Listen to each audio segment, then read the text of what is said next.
오늘 우리에게 주신 하나님의 말씀은 고린도후서 3장 2절에서 3절입니다. 제목을 다 함께 읽어보도록 하겠습니다. 너희는 우리의 추천장이요 하나님의 영으로 마음판에 쓴 그리스도의 편지. 아멘. 고린도후서 3장 2절과 3절 우리에게 주신 하나님의 말씀을 읽어보면 이렇게 되어 있습니다. 너희는 우리의 편지라 우리 마음에 썼고 무사람이 알고 있는 바라. 너희는 우리로 말미암아 나타난 그리스도의 편지니 이는 먹으로 쓴 것이 아니요 오직 살아계신 하나님의 영으로 쓴 것이며 또 돌판에 쓴 것이 아니요 오직 육의 마음판에 쓴 것이라. 아멘. 이것을 표준 세번역으로 읽어보면 느낌이 사뭇 다릅니다. 고린도후서 3장 2절 다 같이 읽겠습니다. 여러분들이야말로 우리를 천거하여 주는 추천장입니다. 그것은 우리 마음에 적혀 있습니다. 모든 사람이 그것을 알고 있으며 읽고 있습니다. 여러분은 분명히 그리스도께서 보내신 편지입니다. 우리는 이것을 작성하는 데 봉사하였습니다. 이것은 먹물로 쓴 것이 아니라 살아계신 하나님의 영으로 쓴 것이요 돌판에 쓴 것이 아니라 사람의 마음에 쓴 것입니다. 아멘. 이 고린도후서 3장 2절과 3절을 읽어보면 잘 이해가 되지 않습니다. 어떻게 보면 이 말씀은 좀 봉창을 두드리는 듯한 그런 내용이고 또 사후전 같은 답변이기도 합니다. 이 이야기가 나온 배경은 기본적으로 3장 1절을 보고서 추론할 수 있습니다. 사도 바울은 고린도후서 3장 1절을 쓰면서 이렇게 이야기를 하고 있습니다. 우리가 다시 자천하기를 시작하겠느냐? 우리가 어찌 어떤 사람들처럼 추천서를 너에게 붙이거나 혹은 너에게 받거나 할 필요가 있느냐라는 이 말을 하고 3장 2절에 그리고 3절에 나와 있는 말씀을 하게 됩니다. 즉, 이 2절과 3절 정말 너무나 감동적인 말, 너희는 우리의 편지라. 3절에 너희는 그리스도의 편지다. 우리로 말미암아 나타난 그리스도의 편지다라는 이 생뚱맞은 이 답변을 하는 배경이 이처럼 추천서와 관련되었다는 사실을 우리는 3장 1절을 통해서 알게 됩니다. 사도 바울을 추천한 12사도와 같은 기독교 본부 또는 모교회라고 할 수 있는 예루살렘 교회로부터의 추천장이 사도 바울은 없었기 때문에 현재도 진행 중인 고린도 교회 내의 갈등인 추천장과 관련한 과거의 이야기들이 반복되고 있음을 우리는 고린도후서 3장 1절에 다시라는 말을 통해서 알 수 있습니다. 바울은 사도권을 변호함에 있어서 추천장을 제시했던 예가 없었다는 것을 우리가 고린도전서를 통해서도 알 수 있고 고린도후서를 통해서도 알 수 있고 다른 곳을 통해서도 알 수 있습니다. 즉, 그 당시에 있어서는 그레코-로망 시대 주후 1세기 때에는 로마를 중심으로 해서 이 그레코-로망 세계, 알렉산더 대왕이 펼쳐놓았던 아주 거대한 영토, 그리스라는 지역의 문화를 지배하는 배경 속에서는 멀리 떨어져 있는 사람들에게 어떤 신뢰를 심어주기 위해서 추천장이라는 것이 널리 통용되었습니다. 유명한 사람의 추천장을 받으면 그 추천장을 받은 사람이 누구인지 사전에 알지 못하고 얼굴을 한 번도 본 적이 없지만 그를 추천했던 사람의 그 유명성을 그리고 익히 알고 있었던 신뢰를 바탕으로 추천받은 사람들을 추천한 사람과 동일하게 대우했던 것을 알 수 있습니다. 사실 고린도후서 3장 2절과 3절에 있었던 이 말은 정말 앞뒤가 안 맞는 말입니다. 3장 1절에 보면 우리가 다시 자천하기를 시작하겠느냐? 우리가 어찌 어떤 사람처럼 추천서를 너희에게 붙이거나 혹은 너희에게 받거나 할 필요가 있느냐라는 이 말은 제3자에게 하는 이야기가 아니라 이 사도 바울이 고린도 교회 사람들, 성도들에게 다시 하는 말입니다. 그렇다는 이야기는 3장 1절에 나와 있는 다시 자천하기를 시작하겠느냐라는 이 말을 통해서 과거에도 고린도 교회 성도들이 사도 바울에게 추천선을 요구했었던 것을 알 수 있습니다. 모교회라고 할 수 있는, 아니면 기독교의 본부라고 할 수 있는 12사도가 있는 이 예루살렘 교회로부터 추천장을 받았던 사람들이 먼 지방으로 파견을 가게 되면 그 추천장을 보고 이 사람은 이단이 아니라 정통이구나 라고 받아들이고 극진한 대접을 했던 것들을 볼 수 있게 됩니다. 그들이 머물렀던 집과 또 먹을 것과 그리고 다음 행성지에 필요했던 여러 가지 경비들 또한 제공받을 수 있었습니다. 대표적으로 이 베드로 사도는 부인을 데리고 멀리 갈라디아 교회까지 여행을 했었던 것, 선교 여행을 했었던 것을 우리가 잘 알고 있습니다.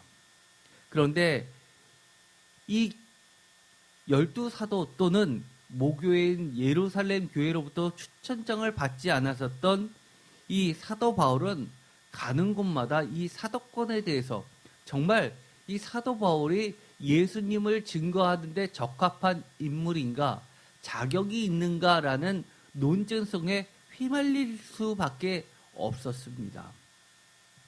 그런데 한 번도 이 추천서를 제공하지 않았던 사도 바울을 괴롭혔던 이 사도권의 문제가 고린도 교회 내부의 어떤 성도들에게도 있었고, 또 이 예루살렘 교회로부터 추천사를 받아가지고 고린도 교회를 방문했던 사람이 있으면 언제든지 그 사람들은 이 사도 바울을 힐날하게 비판했었던 것을 통해서 이 고린도 교회 내부에서는 많은 갈등이 있었고, 다시 한번 이 사도 바울의 정통성에 대해 의문을 달았던 것들을 알 수 있게 됩니다. 그러면서 3장 1절에 다시 자천하기를 시작하겠느냐? 그럴 수 없다는 이야기죠. 우리가 어찌 어떤 사람처럼 추천서를 너희에게 붙이겠느냐? 그럴 수 없다는 거죠. 또는 우리가 너희에게 받거나 추천서를 받거나 해서 또 다른 교회, 예를 들어서 고린도 교회 하면 모두가 알만하고 꽤 그레코 로망 세계에서 중요한 위치를 차지하고 있던 고린도 교회 추천장을 가지고 있는 사도 바울이라면 고린도보다는 작은 어떤 지역에 갔을 때는 대접을 받을 수 있기 때문에 추천장을 받을 필요가 있었느냐? 그것도 아니라고 이야기하는 겁니다. 그런데 이 고린도후서 3장 2절과 3절의 말은 너무나 이해가 안 가는 답변입니다. 너희는 우리의 편지라. 이것을 표준세 번역에서는 여러분들이야말로 우리를 청거해주는 추천장입니다 라고 번역하고 있고, 너무나 멋진 말입니다.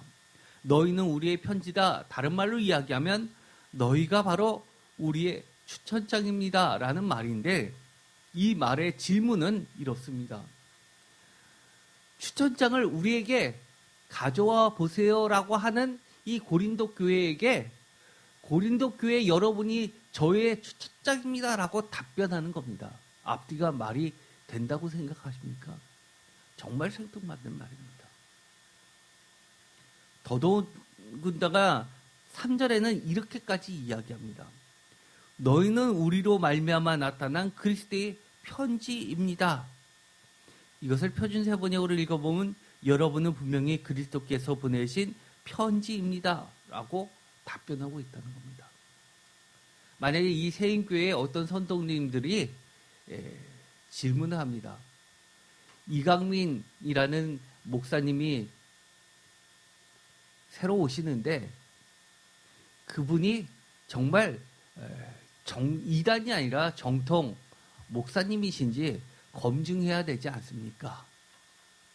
그러니 어떤 큰 교회의 목사님으로부터 이분은 믿을 만한 사람이고 정말 참된 목회자입니다라는 추천장을 가져오라고 해야 되지 않습니까? 라고 누군가가 이야기를 하는데 사실 이거는 이상한 것이 아니죠. 오늘날에도 기독교 신문을 보면 후임 목회자 청빙 공고를 내면서 그 밑에 보면 반드시 목회자의 이력과 설교 용지와 함께 추천서를 요구합니다. 예를 들어서 감리교 같으면 감리교의 감독님의 추천장을 받아오라고 하든지 어떤 그런 추천서를 요구를 하고 있습니다. 오늘날에도 지대한 영향을 미치는 것이죠. 또 추천장 못지않게 중요한 것이 있죠. 그 사람의 졸업증명서 같은 겁니다. 어느 학교와 신학교를 졸업했는지 그 추천장을 대신할 만한 증명할 수 있는 서류로 졸업증명서를 요구합니다. 지금도 대형교회 목사님 중에서 오랫동안 담임 목사를 했는데도 불구하고 문제가 되는 건 뭡니까? 졸업장을 위조를 했다든지 졸업을 안 했는데도 불구하고 입학증만 내밀고 졸업장은 여전히 내지 않고 있는 그런 것에 문제 제기를 하는 경우가 많이 있죠. 오늘날에는 이 추천장이 사실은 신학교의 졸업장이나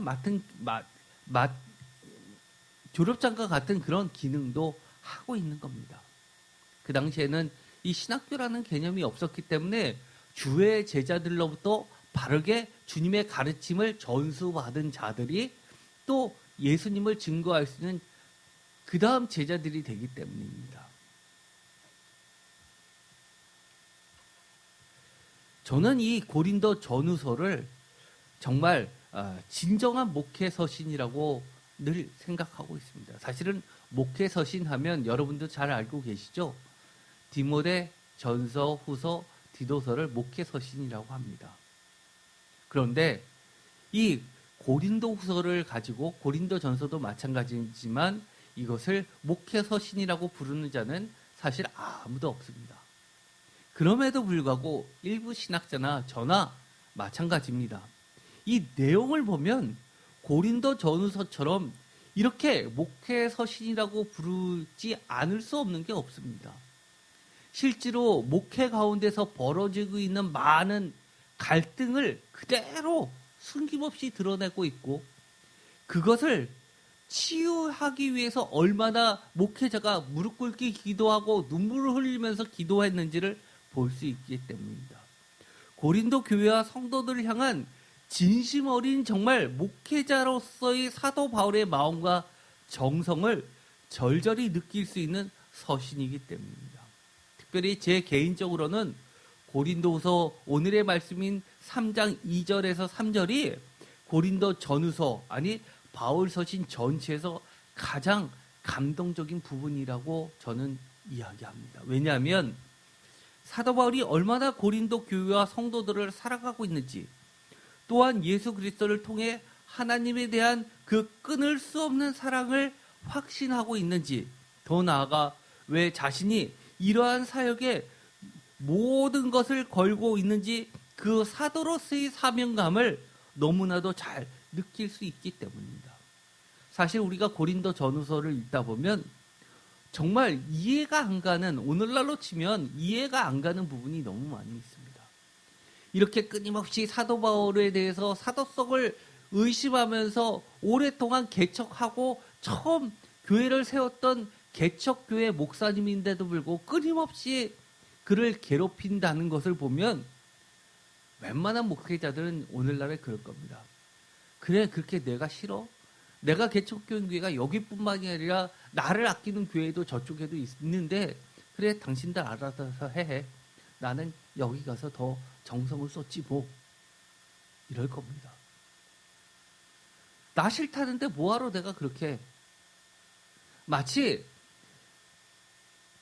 사랑했다가 헤어지게 되는 그 여인들끼리 뒤도 안 돌아보고 정말 정 떨어졌다라고 생각하면서 그렇게 뿌리치고 가려고 하는데 한쪽에서 끊임없이 붙잡으면서 애걸복걸하는 이 목회자 사도 바울을 보는 듯합니다. 고린도 교회가 전부라면 그럴 수도 있겠지만 사실 사도 바울에게 있어서는 고린도 교회 말고도 여러분들이 잘 아시는 것처럼 정말 많은 교회들이 있습니다. 데살로니가 교회도 얼마나 그 이후에도 뜨겁게 서로 사랑하던지요. 갈라디아 교회도 마찬가지고요. 빌립보 교회는 말할 것도 없습니다. 여러 차례 성경 언급을 보내면서 얼마나 끔찍하게 사도 바울을 아끼는지요. 에베소 교회도 마찬가지죠. 너무너무 많이 있습니다. 그런데도 불구하고 이 고린도 교회만큼 사도 바울을 괴롭히는 교회는 찾아보기 어렵습니다. 수많은 갈등 속에서도 포기하지 아니하고 교회와 성도들을 사랑하면서 그들이 주님과 하나님을 더 잘 알아가고 교회가 주님과 관계없는 커뮤니티가 되지 않도록 하나님과의 올바른 관계를 맺으며 성장해 가도록 끊임없이 가르치고 설득하고 호소하는 목회자 사도 바울을 보게 됩니다. 사실 교회가 인원이 많아지면 우리가 항상 조심해야 될 것은 교회의 본질을 잃어버리고 사람들끼리 서로의 규칙을 따라서 교회가 하나의 서클처럼 커뮤니티처럼 자생화되면서 저절로 굴러간다는 겁니다. 신앙에 의해서 교회가 움직이는 것이 아니라 사람 간의 규칙에 의해서 교회가 움직여지는 경우가 너무나 많이 있습니다. 그래서 교회를 부흥시키려고 하면 기본적으로 대형 교회들에서 전도학 시간에 이야기하는 게 프로그램을 이야기합니다. 왜요? 신앙이 좀 처져도 그리고 신앙이 높은 사람, 낮은 사람 수없이 섞여 있다 하더라도 심지어 초신자들이 들어와도 그 교회를 떠나지 않고 굴러갈 수 있는 소위 말해서 시스템을 구축하기 위해서는 프로그램이 필요하기 때문입니다. 그래서 행사가 많이 개발이 되고 발전이 됩니다. 그러다 보면 어떻게 되냐요? 사실 대형 교회 치고 성경 공부에 충실한 교회 찾아보기 어렵습니다. 그리고 말씀을 전할 때도요. 상중하라는 수준이 있음에도 불구하고 적당한 모든 사람이 듣고 이해할 수준으로만 맞춰서 설교를 하지 그 이상 사실을 하지 않습니다. 왜요?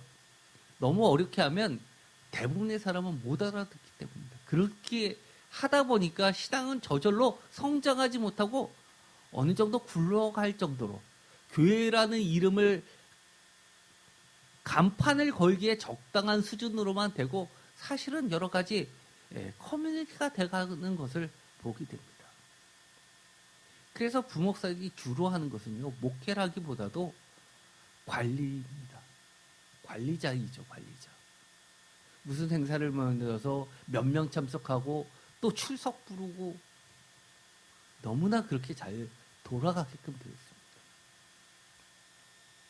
그런데 우리가 고린도서를 읽어보면은 각 사람에 처해져 있는 여러 가지 갈등과 문제들에 대해서 피하지 않고 그것을 적나라하게 이야기합니다. 심지어 아버지와 자식 간에 부인을 두고 간음한 사건에 대해서 꾸밈없이 숨김없이 이야기하고 질책하고 교회에서 그런 악을 제거하라고까지 이야기를 하는 장면이 바로 고린도 전후서에 나오게 됩니다.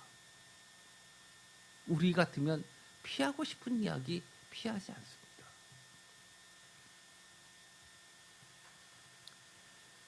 사도행전 3장 2절 3절 단 2절이지만 이것은 읽으면 읽을수록 솔직히 저는 마음이 먹먹해집니다.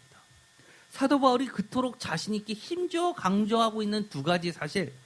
첫 번째, 너희는 우리의 추천장이라는 말과 두 번째, 너희는 우리로 말미암아 나타나는 그리스도의 편지라는 이 두 가지가 정말 사도 바울이 자신에 대해서 의심하고 공격해오는 자들에게 하는 답변이라는 겁니다. 이것은 사도 바울의 확신에 찬 이야기입니다.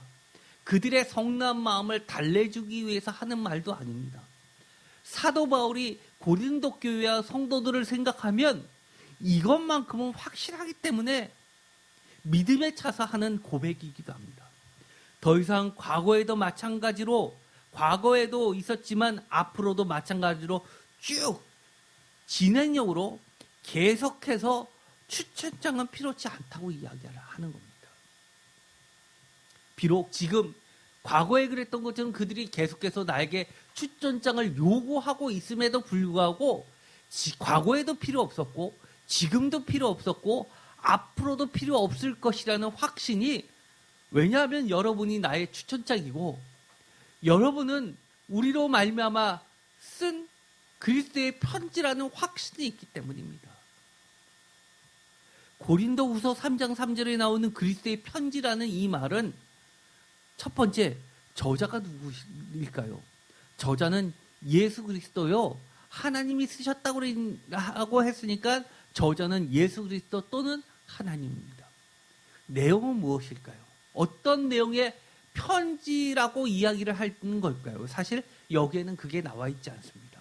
축약돼서 그리스도의 편지다라고, 그것도 하나님이 영으로 직접 쓰신, 여러분들의 마음판에 쓰신 편지라고만 되어 있는데 고린도 전후서를 전체를 읽어보면 이런 내용이라는 겁니다. 즉 고린도 교회와 성도들의 삶 속에 함께 하시고 지금까지 수많은 시간을 여러 가지 갈등 속에서도 함께 보내심으로 나타나신 하나님의 사랑의 그 깊이와 수고와 하나님의 소망의 인내와 믿음의 역사들, 즉 믿음의 행위들, 열매들, 결과들, 행적들의 내용으로 가득 찬 하나님이 직접 쓰신 그리스도의 편지라고 이야기한 겁니다.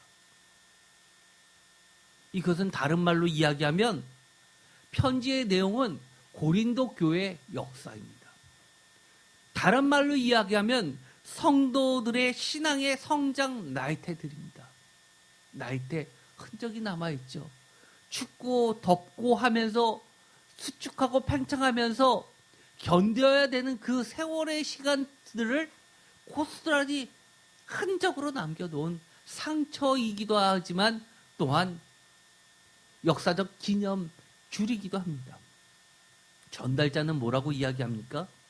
사도 바울은 그저 수호했다라고만 이야기합니다. 나는 이것을 전달했다, 나로 인해서 그리스도의 편지가 나타났다라고만 이야기를 해주고 있습니다.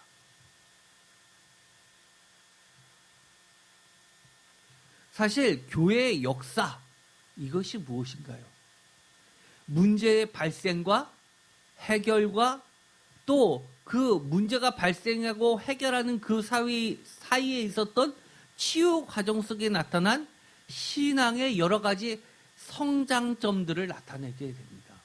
어떨 때는 골마서 터진 것도 있고요. 그것을 치료하고 파내고 꿰매줘서 이것이 새살로 덮어지는 이런 여러 가지 것들이 묻어나는 성장점들이라는 겁니다.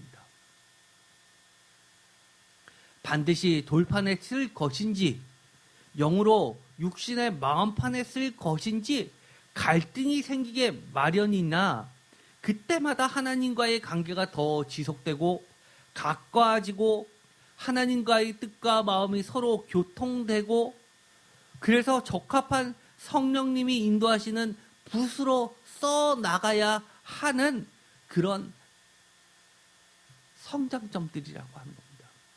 그때마다 돌판에 쓰지 말고 영으로 육신의 마음판에 새겨야지라고 하면서 다시금 결단하면서 하나님과의 관계를 알아가고 깨닫고 회개할 건 회개하고 더 하나님의 사랑이 깊어지는 그런 여러 가지 것들이 그대로 남아있는 내용들이라는 겁니다. 역사, 이 역사라는 글자를 보면요, 여러분이 다 잘 아실 줄 압니다. 이 역자를 보면요, 진할력, 책력, 역사할 때 역자이죠. 그런데 이 역자를 보면요, 가운데 벼와자 두 개가 있고요. 그 밑에 그칠지가 있습니다. 사실 그 그칠지는 발지자에서 나온 글자입니다. 즉 벼는요, 그 전에 나무 목자가 변화돼서 벼와자가 됐습니다. 벼가 뭐죠? 벼가 익으면 수그러들고 또 수확을 하고 또 새로운 씨를 뿌리고 또 벼가 있고, 마치 나무가 자라는데 묘목을 심고 점점 자라서 나중에 커다란 숲이 되고, 그 사이를 우리가 밟고 지나가면서 또 다듬어주고, 깎아낼 것은 깎아내고, 끊어줄 건 끊어주고, 해충을 잡아주고 잡아주고, 또 이 여러 가지 영양분을 줄 것은 주고 하는 이 모든 과정들을 담아낸 세월들이 녹아낸 역사입니다. 그래서 지나다라는 뜻도 있고 겪다라는 뜻도 있습니다. 세월을 보내다라는 뜻이 있습니다.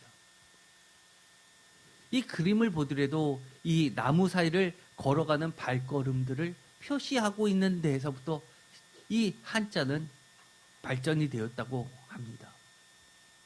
사자를 볼까요? 사자는 이 중자를 옆으로 약간 기울이면서 그 다음에 사람 인자처럼 이렇게 쓴 것이 있죠.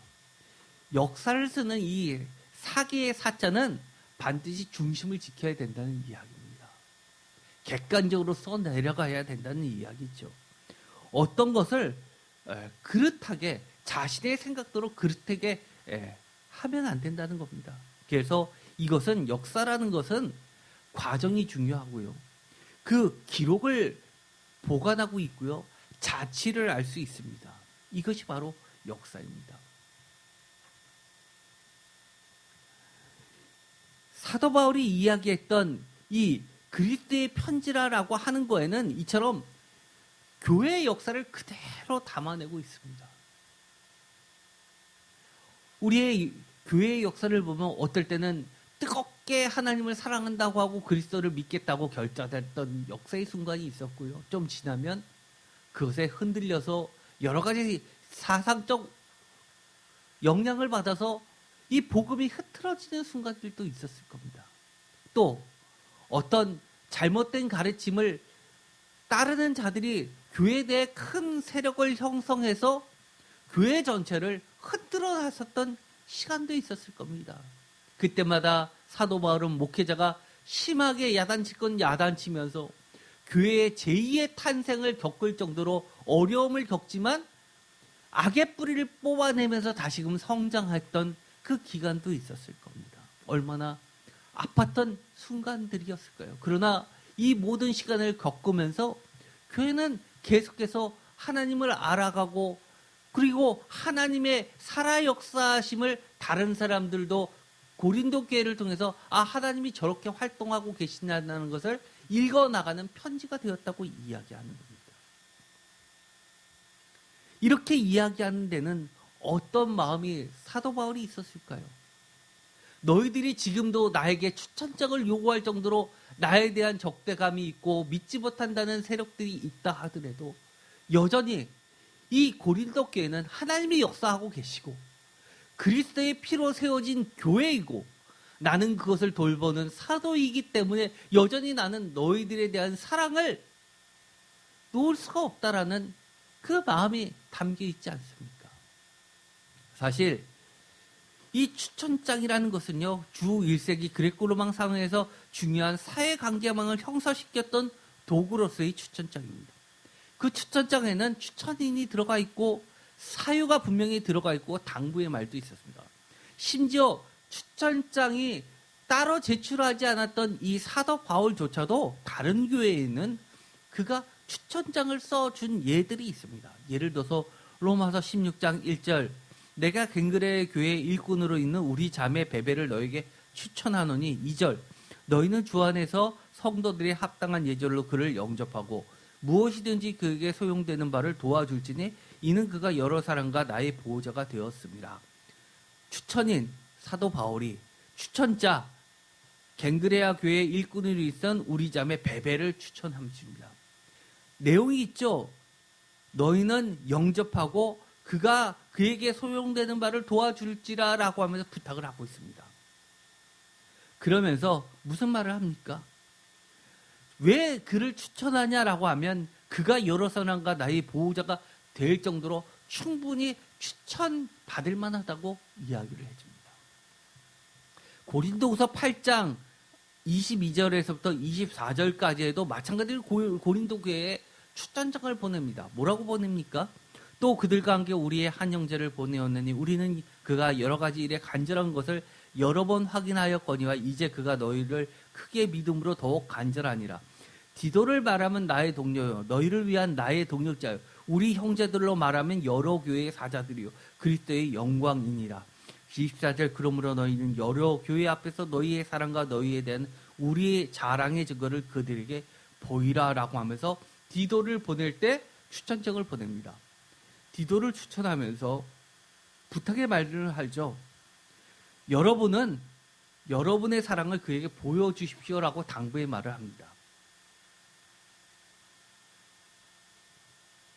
그런데 이렇게 추천장이 중요하다는 것을 알고 있었던 사도 바울이 추천장을 달라고 하는 고린도 교회에게 추천장을 주고 있지 못하고 있다는 겁니다. 왜요? 인간적으로는 그렇겠죠. 12사도 중에서 그 누구 하나 사도 바울을 그 교회에 추천할 만한 사람이 없었다는 현실적인 이유도 될 듯합니다. 그러나 사도 바울은 그들에게 요청도 하지 않습니다. 왜요? 그것이 필요 없기 때문입니다. 사도로서는 그리스도께서 직접 임명해 주셨기 때문에 그들의 추천장은 필요 없었습니다. 그러면서도 더더욱이 추천장을 어딘가에서 받아서 너희들에게 줄 의미도 없는 것은 아까 3장 1절과 2절과 3절에서 이야기한 것처럼 내가 그럴 필요가 없는 이유는 분명하게 너희들이 바로 나의 추천장이기 때문이라는 겁니다. 다른 말로 이야기하면 이렇게도 이야기할 수 있죠. 너희들 내가 처음 고린도에 와서 고린도 교회를 세울 때부터 너희들이 나를 보지 않았느냐? 내가 고린도 교회를 세우고 또 말씀으로 가르치고 예수 그리스도를 증거하면서 이렇게 고린도 교회가 형성이 됐던 이 모든 과정들을 그 누구보다도 너희들이 잘 알고 있지 않느냐라는 고린도 교회 성도들과 고린도 교회에 대한 믿음이 그만큼 확신이 있기 때문입니다.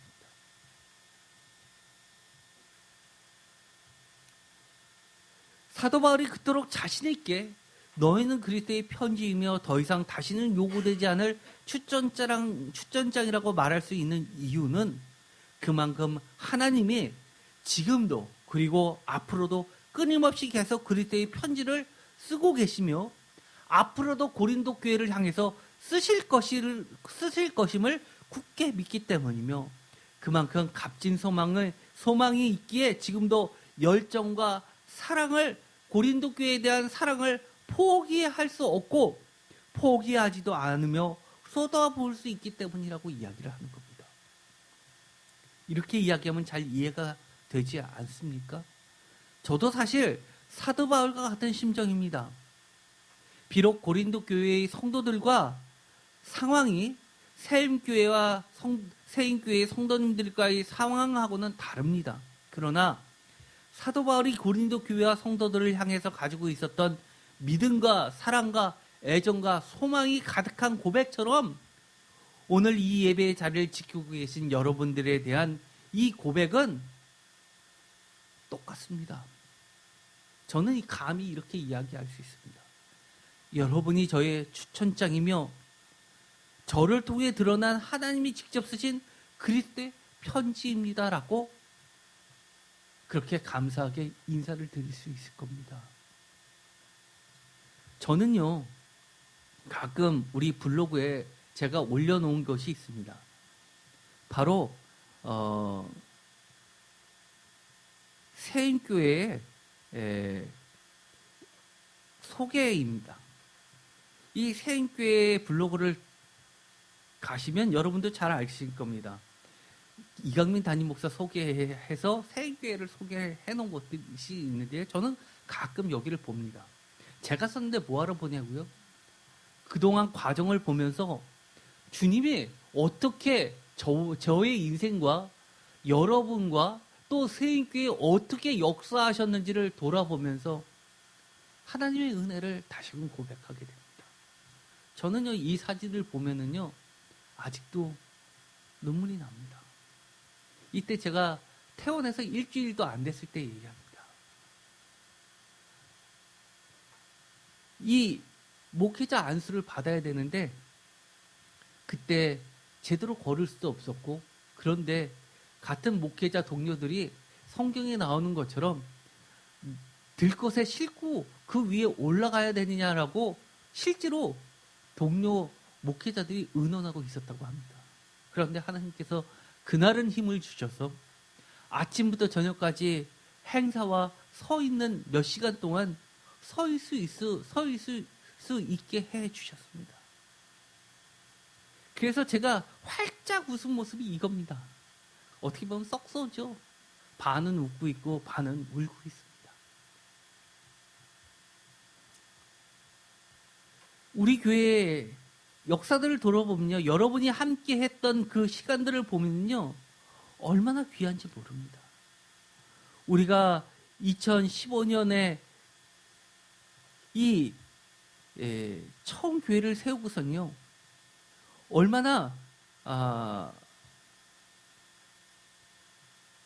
하나님의 말씀을 차근차근 쌓아가면서 예배의 한 시간 한 시간을 소중히 지냈는지 모릅니다.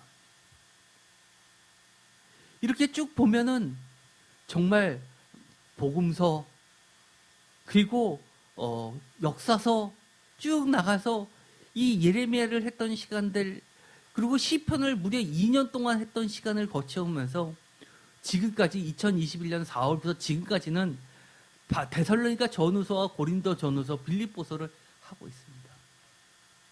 어떤가요? 중간에 요한계시록도 했었죠. 1년 동안.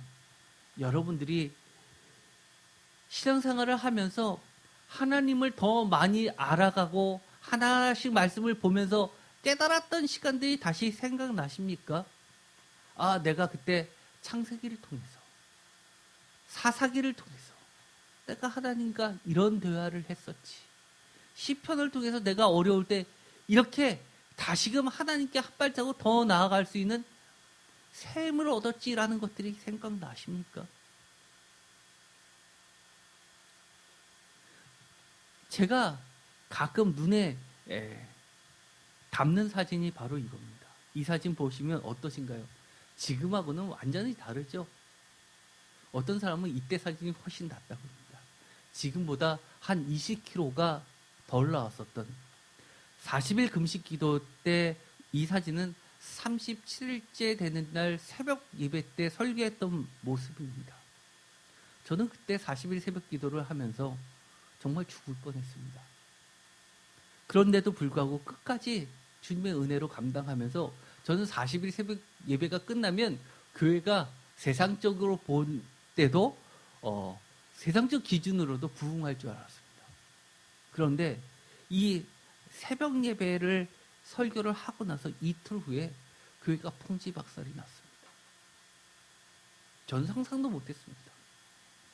이때 설교는 회개에 관련된 설교였는데 이틀 후에 주일날 했었던 그 설교로 인해서 교회가 풍지박살 났습니다.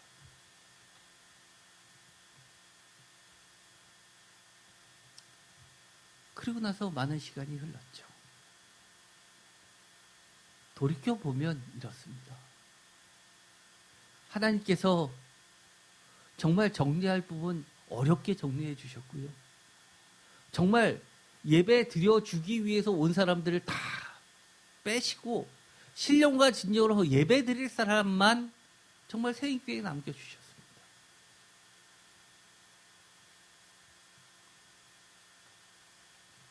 돌이켜보면 우리 세인교회가 말씀으로 가득 찬 교회가 될 수 있었던 것은 여러 가지 이유도 있겠지만요. 정말 잊을 수 없는 분도 계십니다. 아직 처음 교회를 개척해서 새벽 예배를 드릴 때 강사모와 저 둘이서 대부분의 새벽 예배를 드릴 때였습니다. 그런데 동네에서 주일날은 자기네들 본교회를 나가면서 새벽 예배에 우리 교회에 참석하시면서 우리 교회는 말씀을 강해식으로 하니까 성경 공부를 더 하고 싶어서 새벽마다 나오셨던 두 분이 계셨습니다. 그런데 그 중에 한 분은 초신자였는데 제가 출애굽기를 하면서 여러 가지 성막에 관련된 거 그리고 여러 가지 도구들에 대해서 그림자로도 많이 보여주고 하니까 그분이 열심히 중간중간 사진도 막 찍고 그러셨습니다. 그러다가 가끔 그분이 안 나오시면 낮에 전화가 오셨습니다. 자기가 오늘 새벽 예배 때 못 나왔는데 정말 혼자 그 말씀을 그 다음 본문을 읽어도 무슨 말인지 모르니까 그 오늘 했던 설교 말씀을 그 유튜브에다 올려달라고 하시는 겁니다.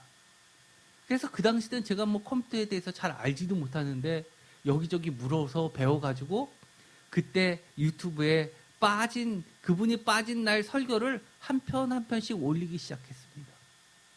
그런데 지금은 그것이 밑바탕이 돼서요. 매 설교가 올라갔고 그것이 비록 지금은 그분들은 안 나오시지만 우리 교회의 방향을 설정해 놓았습니다. 아마 하나님께서 처음 우리 세인교회가 생길 때 세인교회는 다른 거 말고 말씀 중심으로만 가기를 바라셨던 것 같습니다. 그렇게 해서 그분들 때문에 한 편 한 편 이 동영상 예배를 올리기 시작했는데 그것이 오늘날 세인교회가 하나님 말씀으로 성장해가는 교회로 기록에 남게 되고 시간이 지나도 지금도 우리 교회 성도님들은 과거에 설교 말씀을 다시 한번 반복해서 들으면서 자신의 신앙을 다시금 세울 수 있는 좋은 밑바탕이 되고 있습니다. 어느덧 한 달에 조회수가 6,000건은 훨씬 넘어가게 됐죠. 우리의 보이지 않는 인터넷의 성도수가 250명이 넘어갔습니다. 다 말씀과 기도에 은혜를 받는 사람들을 중심의 성도들입니다. 제가 이렇게 만들려고 했던 것도 아닌데 돌이켜보면 하나님이 우리 세인교회를 그렇게 세워주셨습니다. 그런데 이런 교회가 되는데 정말 하나님은 많은 사람을 붙여줄 줄 알았는데 그렇지 않습니다. 여러분도 보시기에 주변을 보시면 이게 답니다. 그러나 저는 이렇게 이야기하고 있습니다. 여러분들이 저의 추천책입니다. 여러분들은 하나님께서 직접 쓰신 그리스도의 편지입니다. 다만 저를 도구로 써주시면서 이 땅에 세워지는 작은 교회지만 하나님이 직접 써나가시는 그런 하나님의 역사에 그리스도의 교회가 되고 있다는 사실에 대해서 저는 너무너무 감사하지 않을 수가 없습니다. 비록 설교 가운데는 여러분이 듣기에도 생각하기에도 불편했던 과거의 이야기들이 간간히 나올 때도 있었습니다. 그러나 이 모든 과정이 이 고린도 전후서를 보면 우리가 이 고린도 전후서의 성경에 어떻게 이런 이야기도 있지 하는 것들이 사실은 오늘날 우리들의 신앙을 자라나게 하는 정말 소중한 자산들이 되고 있다는 사실을 우리는 보게 됩니다. 사도 바울이 이 고린도 교회에 보내는 편지들을 쓸 때 이것이 성경이 된 것이라고 믿고 썼을까요? 저는 그렇게 보지 않습니다. 그저 고린도 교회와 성도들을 생각하면 안타까운 심정으로 한 편 한 편씩 써내서 내려갔던 이 편지들이 모여서 지금은 하나님의 성경으로 하나님께서 세워주셨습니다. 그들을 향한 소망이 끊어지지 않고 이 고린도 교회는 지금 아직도 많은 문제가 있음에도 불구하고 심지어 나에 대한 믿음이 부족함에도 불구하고 나에게 지금도 출전장을 요구하고 있는다 할지라도 이 고린도 교회는 반드시 하나님 나라의 멋진 튼튼한 보아스와 같은 그런 보아스와 야긴과 같은 훌륭한 기둥이 될 것이라는 그런 소망을 놓지 않았던 사도 바울의 마음을 느끼게 해줍니다. 저는 여러분에게 이렇게 이야기해 드리고 싶습니다. 우리 앞으로도 계속 하나님이 우리를 통해서 우리에게 어떤 편지를 써주실지 기대하면서 신앙생활을 했으면 좋겠습니다. 여러분이 이 자리를 차지하면서 예배드리는 한순간 한순간, 그리고 여러분이 성경 공부를 하면서 느꼈던 그런 여러 가지 하나님과의 대화의 내용을 다시 블로그에 나눔으로 올리면서 또 그것을 보고 수많은 사람들이 다시금 자신들의 신앙을 돌아볼 수 있는 계기가 되면서, 그러면서 하나님과의 대화를 엮어가는, 끊임없이 서로 주고받고 하는 그리스도의 편지가 되는 새임교회가 되었으면 좋겠습니다. 여러분들도 너무 세상의 교회를 부러워하지 마십시오. 부러워할 이유가 무엇이 있습니까? 우리가 다른 교회에 추천장을 요구할 이유도 없습니다. 하나님이 지금 여러분의 마음속에 여러분들이 한 시간 한 시간 소중하게 지내왔던 이 예배의 시간을 이렇게 하나님이 영으로 남겨주고 계신데 우리가 해야 할 일은 무엇일까요? 정말 신령과 진정으로 예배드리고 하나님과 대화하고 예수님의 마음을 우리가 담아내고 하나님이 당부하신 것, 그리스도께서 당부하신 성경 말씀을 우리 마음판에 다시 한번 새기고 결단하고 우리의 삶에 다시 한번 담아내는 것 아니겠습니까? 저는 다시금 이 오늘의 3장 2절과 3절을 읽으면서 마음이 먹먹합니다. 왜요? 제가 여러분들을 바라볼 때 마음이 먹먹하기 때문입니다.